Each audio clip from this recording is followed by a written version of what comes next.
Hi అండి, ఎలా ఉన్నారు? ఈరోజు మనం పల్లెటూరు స్టైల్ నాటుకోడి పులుసు చేసుకుందాం. ఇది రాగి సంకట్లోకి, జొన్న సంకట్లోకి, రొట్టెల్లోకి, రైస్లోకి చాలా బాగుంటుందండి. గారెల్లోకి అయితే అసలు ఎక్సలెంట్ కాంబినేషను నాటుకోడి చికెన్ గారెలండి. దీనికోసం దాల్చిన చెక్క, మరాఠీ మొగ్గ, అనాస పువ్వు, లవంగాయలు, యాలక్కాయ, 2 స్పూన్లు ధనియాలు, ఒక హాఫ్ స్పూన్ మిరియాలు, జీలకర్ర 1 స్పూను, ఎండు కొబ్బరి, గసగసాలని మన గ్రేవీ కోసం ఎక్కువ తక్కువ తీసుకుందాం. నేను 1 కేజీ చికెన్ చేస్తున్నానండి, నాటుకోడి చికెన్. దానికోసం మసాలాలన్నీ వేసి ఫస్ట్ ఫ్రై చేసుకుందాం. పచ్చివాసన పోయేదాకా బాగా ఫ్రై చేసుకోండి, అప్పుడు స్మెల్ చాలా బాగుంటుంది. వేగినాయి కదా, ఇప్పుడు గసగసాలు వేసుకుందాం అండి. ఫస్ట్ వేస్తే గసగసాలు మాడిపోతాయి, అందుకని అవన్నీ వేగిన తర్వాత స్టవ్ కట్టేసుకునే ముందు వేసుకుని స్టవ్ కట్టేసేయండి. ఇప్పుడు చల్లగా అయిన తర్వాత మిక్సీ వేసుకుందాం. మొత్తం చల్లగా అయినాక వేసుకోండి మిక్సీ. ఇప్పుడు దీనికోసం ఒక 3 ఉల్లిపాయలు, 2 పచ్చిమిర్చి తీసుకున్నానండి. అది కూడా కచ్చా పచ్చాగా మిక్సీ వేసుకుంటున్నాను. ఇదిగోండి, స్టవ్ వెలిగించి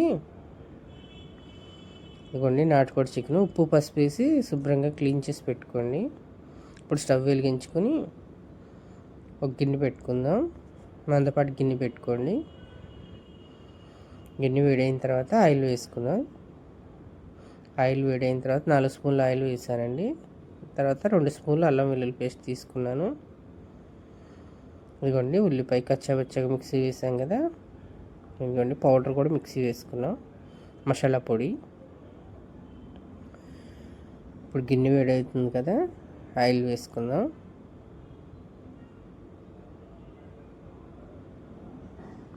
ఆయిల్ 2 స్పూన్లు 3 స్పూన్లు వేస్తున్నానండి. గరిటెలు 3 గంటలు వేసాను. గంటలు వేసి వేడైన తర్వాత ఇప్పుడు ఉల్లిపాయ పేస్ట్ వేద్దాం. కచ్చాపచ్చాగా వేసుకోండి ఉల్లిపాయ పేస్ట్. మరీ మెత్తగా వేస్తే అడుగంటుతుంది, బాగోదు. కచ్చాపచ్చాగానే బాగుంటుంది. ఉల్లిపాయ, పచ్చిమిర్చి కచ్చాపచ్చాగా మిక్సీ వేసిన పేస్ట్ వేస్తున్నాను. వేసి బాగా ఫ్రై చేసుకోండి.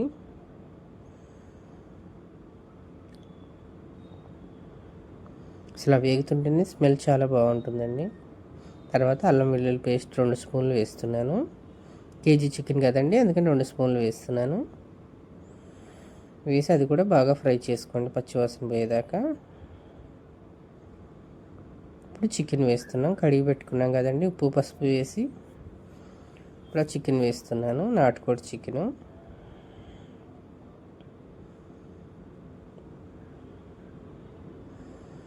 చికెన్ కూడా వేసి బాగా ఫ్రై చేసుకుందాం పచ్చివాసన పోయేలాగా.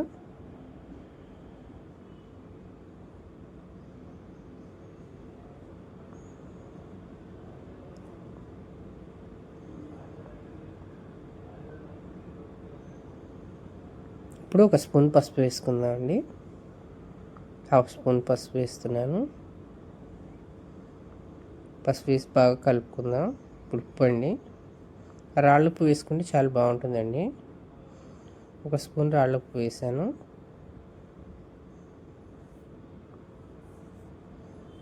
ఇప్పుడు కారం వేస్తున్నానండి. మీరు తినే కారాన్ని బట్టి చూసి వేసుకోండి. కొంతమంది కారం ఎక్కువ తింటారు, కొంతమంది తక్కువ తింటారు కదండి. మేమైతే ఎక్కువే తింటాము, అందుకని తినే కారాన్ని బట్టి వేసుకుందాం. 4 స్పూన్లు వేసానండి నేను కారం, చిన్న స్పూన్ అది. మీరు తినే కారాన్ని బట్టి వేసుకోండి. ఇదిగోండి, మొత్తం ఉప్పు కారం పసుపు అన్నీ వేసిన తర్వాత బాగా కలుపుకుందాం. కలుపుకొని బాగా ఫ్రై చేసుకుందాం. కాళ్ళు కూడా ఎందుకు వేసాము అంటే ఆ సూప్ దిగుతుందండి, ఆ రసం దిగుతుంది. అవి ఉడికిన తర్వాత తీసి పడేస్తాము. బాగా ఉడికిన తర్వాత బాయిల్ ఆ సూప్ దిగుతుందని వేసాము. కాళ్ళు కూడా మూత పెట్టేసి బాగా ఫ్రై చేసుకుందాం. దాంట్లో నుంచి కొంచెం వాటర్ వస్తాయండి, అందుకని ఒక 15 మినిట్స్ అలా మూత పెట్టేసి ఉంచేసేయండి. చేస్తే ముక్కకు ఉప్పు కారం పడుతుంది, రసం కూడా బాగా తీగుతుందండి.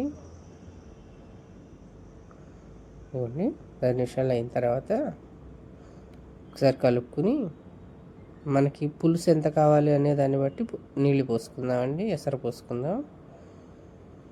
ఇప్పుడు మనం మిక్సీ వేసుకున్న మసాలా పొడి ఉంది కదా, అది కూడా వేస్తున్నాను. వేసి ఇప్పుడు నీళ్ళు పోద్దామండి. మాకు కొంచెం పులుసు ఎక్కువే కావాలండి, అందుకని ముక్కలు మునిగే వరకు నీళ్ళు పోస్తున్నాను. అంటే 1 లీటర్ నీళ్ళు పోసానండి. పోసి బాగా ఉడికిన తర్వాత కుక్కర్లో పెట్టుకుంటే కనుక 3 విజిల్స్ 4 విజిల్స్ రానివ్వండి. నేను విడిగా వండుతున్నాను కాబట్టి ఒక అరగంట టైం పడుతుంది అది ఉడకడానికి. ఒక అరగంట ఉడికించుకున్న తర్వాత మూత తీసి ఒకసారి తిప్పుకుంటూ ఉండండి మధ్య మధ్యలో. మధ్య మధ్యలో కలుపుతూ చెక్ చేసుకోండి ఒకసారి ముక్క ఉడికిందా లేదా అని. కుక్కర్లో అయితే అవసరం లేదండి, 4 విజిల్స్ రానిచ్చేసి మరి మసాలా వేసి దింపేసుకోవచ్చు, కొత్తిమీర పుదీనా వేసి.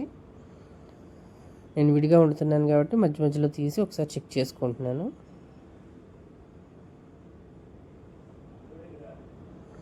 తీసినప్పుడు ఒకసారి ఉప్పు కారం చెక్ చేసుకుంటూ ఉండండి. ఇంకోండి నేను పెట్టి 10 నిమిషాల పైన అయిపోయింది, ఇప్పుడే ఉడుకుతుంది. విడిగా పెడితే మాత్రం చాలా టైం పడుతుందండి, నాటుకోడి కదా, టైం పడుతుంది ఉడకడానికి.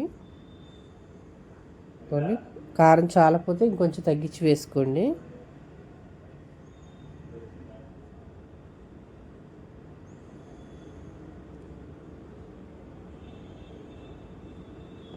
కలుపుకుంటూ ఉండండి మధ్య మధ్యలో. బాగా ఉడికించుకోండి. ఉడికిన తర్వాత చూద్దాం, చాలాసేపు పడుతుందండి ఇది ఉడకటానికి. ఇదిగోండి అరగంట ఉడికిన తర్వాత మూత తీసుకుని ఒకసారి కలుపుకుందాం. ఇప్పుడు లాస్ట్లో కొత్తిమీర పుదీనా వేసుకుని కరివేపాకు కూడా వేసుకుని చాలా బాగుంటుంది. కరివేపాకు కొత్తిమీర వేస్తున్నాను, నేను పుదీనా వేయలేదు, ఇష్టం ఉన్నవాళ్ళు వేసుకోవచ్చండి.